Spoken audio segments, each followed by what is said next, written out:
วันที่ 16 กรกฎาคม ปี 2026 กองประชุมใหญ่สมาชิกพรรคครั้งที่ 5 ขององค์คณะพรรคคณะกวดกาศูนย์กลางพรรคและองค์การกวดกาแห่งรัฐได้ไขขึ้นอย่างเป็นทางการ ที่สโมสรห้องว่าการศูนย์กลางพรรคโดยการให้เกียรติเข้าร่วมของสหายพลเอกวิไลลาคำฟองกรรมการกรมการเมืองศูนย์กลางพรรคผู้ประจำการคณะเลขาธิการศูนย์กลางพรรคเป็นประธานกองประชุมโดยสหายบรรไซพงษ์สวรรค์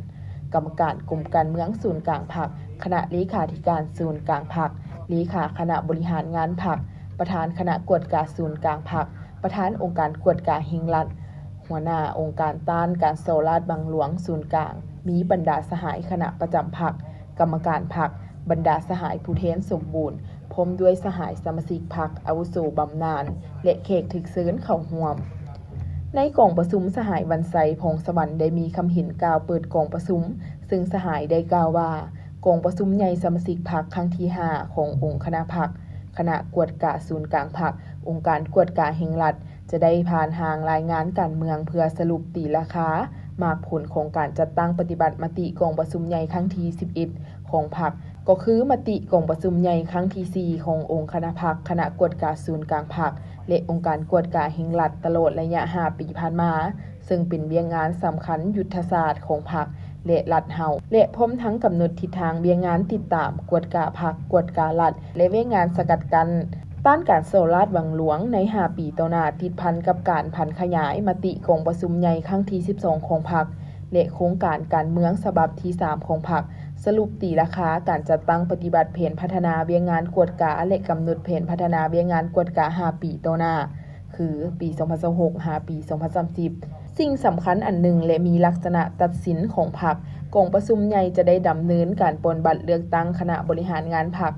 คณะกวดกาศูนย์กลางพรรคและองค์การกวดกาแห่งรัฐสมัยที่ 5 เพื่อปิ่นคันทุงสืบโตนำพาซีนำจัดตั้งพันขยายมติกองประชุมใหญ่ครั้งที่ 12 ของพรรคมติกองประชุมใหญ่ครั้งที่ 5 ขององค์คณะพรรคคณะกวดกาศูนย์กลางพรรคและมติกองประชุมเวียงงานกวดกาทั่วประเทศครั้งที่ 5 ให้ปรากฏผลเป็นจริงจากนั้นสหายสุขเพชรเฮืองบุตรศรี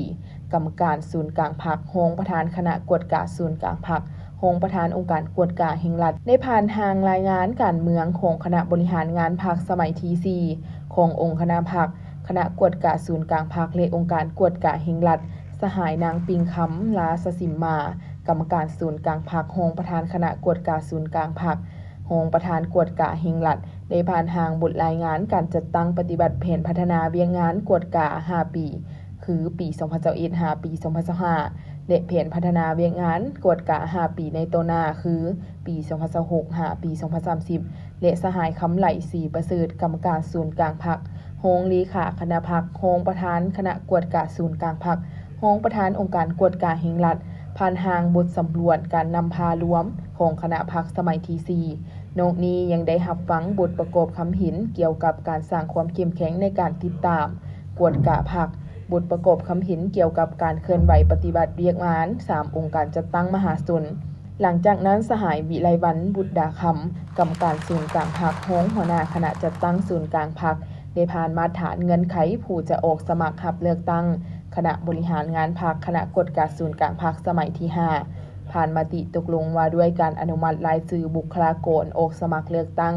คณะบริหารงานพรรคคณะกวดกาศูนย์กลางพรรคสมัยที่ 5 จากนั้นสมาชิกพรรคก็ได้ใช้สิทธิประชาธิปไตยของตนปนบัตรคัดเลือกเอาคณะบริหารงานพรรคชุดใหม่บนพื้นฐานหลักการรวมศูนย์ประชาธิปไตยกฎระเบียบพรรคทั้งถูกต้องสอดคล้องตามมาตรฐานเงื่อนไขที่กำหนดไว้ซึ่งผู้ออกสมัครเลือกตั้งทั้งหมด21 สหายหญิง 3 สหายเลือกเอา 17 สหาย